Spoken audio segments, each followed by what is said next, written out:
द्वादश पाठ विद्याधनम मतलब विद्या रूपी धन।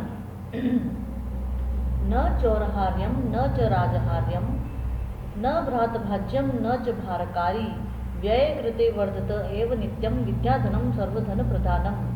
मतलब कि यहाँ पर देखिए न चौरहार्यम मतलब न मतलब नहीं, चौरहार्यम मतलब चोरों के द्वारा छिनवाने योग्य, राजहार्यम मतलब राजा के द्वारा छीनने योग्य, न मतलब नहीं और च मतलब और, है ना। तो यहाँ पर क्या बोल रहे हैं कि न तो चोरों के द्वारा चुराने योग्य और न ही राजा के द्वारा छीनने योग्य।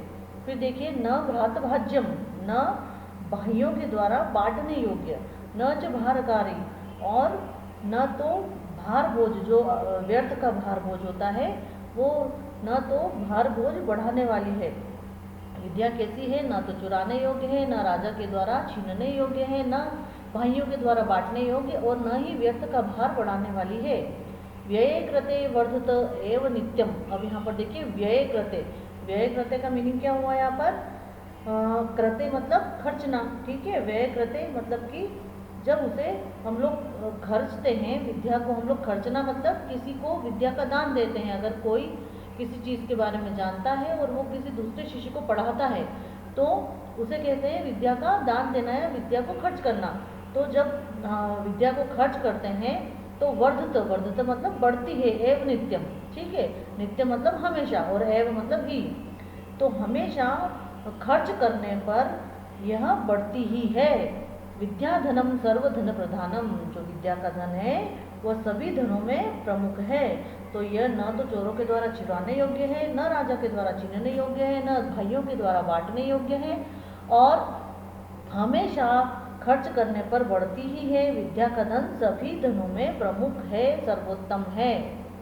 अगला श्लोक देखिए, विद्या नाम नरस्य रूपम अधिकम प्रच्छन्न गुप्तम धनम विद्या भोगकारी यशः सुखकरी विद्या गुरुनाम गुरु। विद्या बंधुजनों विदेश गमने विद्या परा देवता विद्या राजसु पूज्यते न ही धनम विद्या विहीन कुशु। अब यहाँ पर देखिए पहली लाइन जो है, विद्या नाम नरस्य रूपम अधिकम प्रच्छन्न गुप्तम धनम, मतलब प्रच्छन्न गुप्तम का मीनिंग क्या होता है, अत्यंत गुप्त, है ना, जो हिडन होता है, हाइड होता है, ठीक है।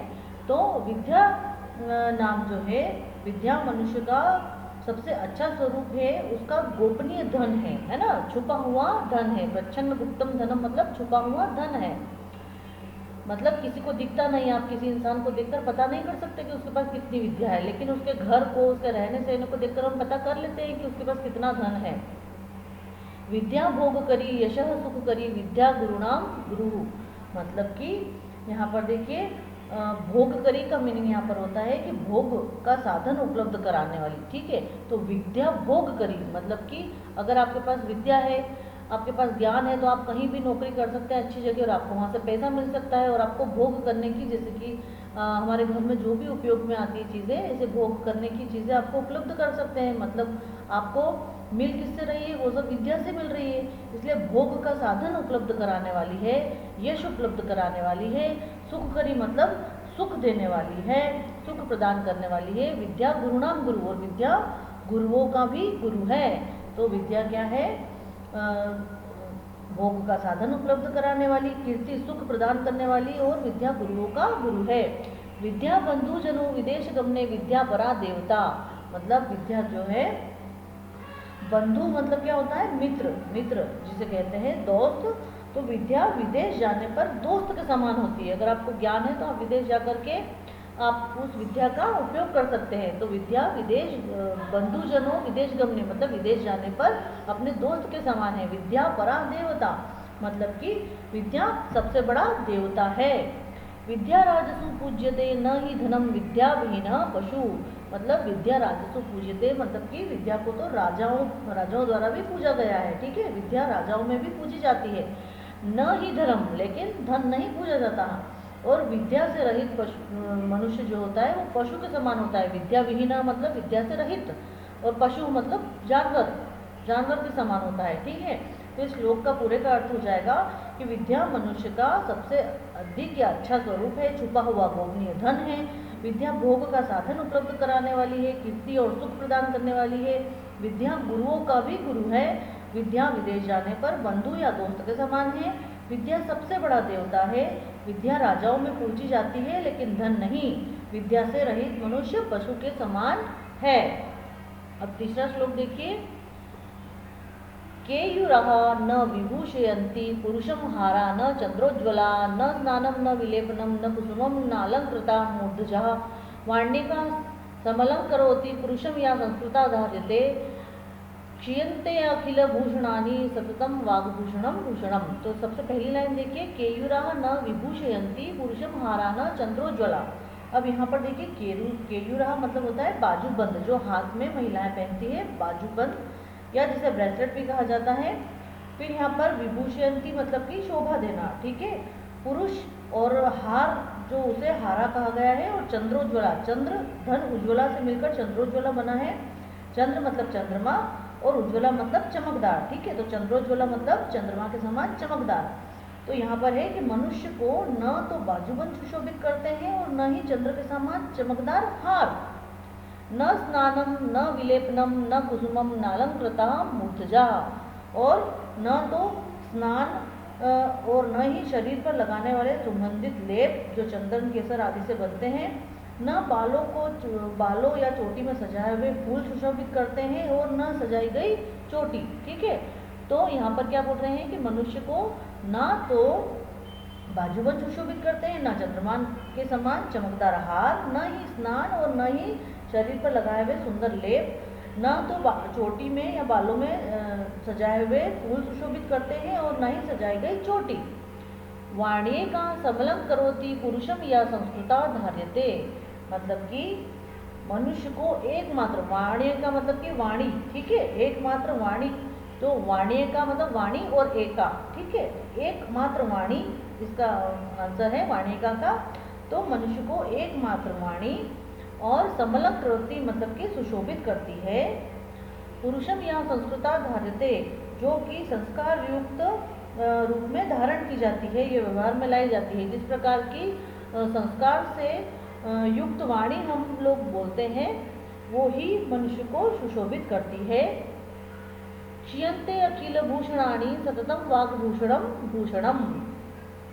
अब यहाँ पर देखिए, क्षीयन्ते अखिल भूषणानि, तो क्षीयन्ते और अखिल भूषणानि इन दोनों को मिलाकर यहाँ पर बनाया गया है। इसका मीनिंग होता है संपूर्ण आभूषण नष्ट हो जाते हैं, ठीक है, संपूर्ण आभूषण नष्ट हो जाते हैं, इसे बोलते हैं क्षय, क्षय होना, उससे यहाँ पर क्षीयन्ते लिया गया है। क्षय, क्षय मतलब खत्म होना, नष्ट होना। तो क्षीयन्ते अखिल भूषणानि मतलब सभी आभूषण नष्ट हो जाते हैं। और वाग्भूषणम मतलब कि क्या होता है, वाणी का आभूषण, है ना, वाग्भूषणम वाणी का आभूषण। तो अन्य सभी आभूषण नष्ट होते हैं, परंतु वाणी का आभूषण सदैव रहने वाला आभूषण है। तो इस पूरे श्लोक का क्या अर्थ हुआ कि मनुष्य को न तो बाजूबंद सुशोभित करते हैं, न ही चंद्रमा के समान चमकदार हार, न स्नान, न शरीर पर सुगंधित लेप, न बालों में सजाए हुए फूल सुशोभित करते हैं और न ही सजाई गई चोटी। मनुष्य को एकमात्र वाणी भली भांति सुशोभित करती है, जो परिष्कृत या संस्कार युक्त रूप में अपनाई जाती है या धारण की जाती है, व्यवहार में लाई जाती है। अन्य सभी आभूषण नष्ट होते हैं, परंतु वाणी का आभूषण सदैव रहने वाला आभूषण है। अब जो आखिरी श्लोक है ये देखिए, चौथा, कि विद्या नाम नरस्य कीर्तिरतुला भाग्यक्षय चाश्रय धेनु काम दुग्धा रतिश्च विरह नेत्रम तृतीयम च सा सत्कारायतनम कुलस्य महिमा रत्नैर्विना भूषणम तस्मादन्य मनुपेक्ष्य सर्व विषयम विद्याधिकारम कुरु। कुरु मतलब यहाँ पर देखिए पहली लाइन जो है, विद्या नाम नरस्य कीर्तिरतुला भाग्यक्षय चाश्रय। यहाँ पर देखिए कीर्तिरतुला मतलब कीर्ति और अतुला, इन दोनों को मिलाकर कीर्तिरतुला बनाया गया है। इसका मीनिंग होता है अतुल्य यश, ठीक है। कीर्ति मतलब यश, ख्याति, और अतुला मतलब अतुल्य, ठीक है। तो अतुल्य यश। और यहाँ पर इस लाइन का मीनिंग हो जाएगा कि विद्या जो है वास्तव में मनुष्य की अतुल्य कीर्ति है, ठीक है। भाग्यक्षय चाश्रय मतलब कि भाग्यक्षय मतलब कि जब हमारी बदकिस्मती होती है, भाग्य जब पलटी खाता है, भाग्यक्षय, क्षय मतलब खराब होना, नष्ट होना। तो भाग्य जब नष्ट होता है या बदकिस्मती जिसे कहते हैं, होने पर ये एकमात्र सहारा है। देखो चाश्रय मतलब च और आश्रय, इन दोनों को मिलाकर यहाँ पर चाश्रय हो गया, च आश्रय, ठीक है। तो बदकिस्मती होने पर यह सहारा है या आश्रय है। धेनु काम दुग्धा रतिश्च विरह नेत्रम तृतीयम च सा, मतलब कि कामना पूर्ति करने वाली गाय है, कामधेनु जिसे कहते हैं, तो कामना पूर्ति करने वाली कामधेनु है। और विरह नेत्रम, विरह मतलब कि विरह में प्रेम करने वाली मनुष्य की तीसरी आंख है, जो दूर होने पर भी प्रेम करती है।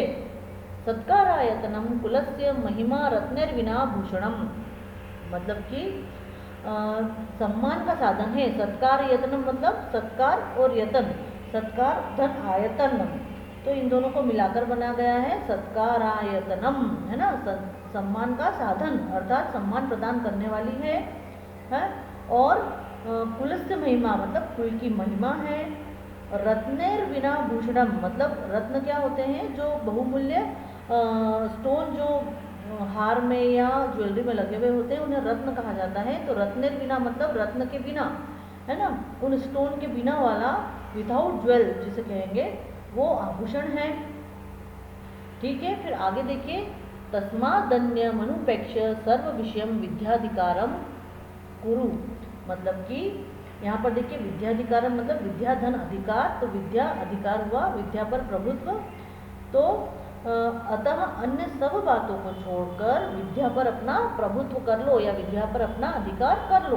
तो इस श्लोक का क्या अर्थ हो जाएगा कि विद्या वास्तव में मनुष्य की अतुल्य कीर्ति है, भाग्य क्षय या बदकिस्मती होने पर एकमात्र सहारा है, आश्रय है, कामना पूर्ति करने वाली गाय है अर्थात कामधेनु है, विरह में प्रेम करती है वो, और वही मनुष्य की तीसरी आंख होती है, सम्मान का स्थान है, कुल की महिमा है और बहुमूल्य रत्नों के बिना भी आभूषण है। अतः अन्य सब बातों को छोड़कर विद्या पर अपना प्रभुत्व स्थापित कर लो या विद्या पर अपना अधिकार कर लो। यहाँ पर देखिए रत्नेर बिना आभूषणम मतलब कि जो विद्या होती है उसमें कोई हीरे मोती नहीं लगे हुए होते हैं, लेकिन वो हमारा आभूषण है, इसीलिए विद्या पर अपना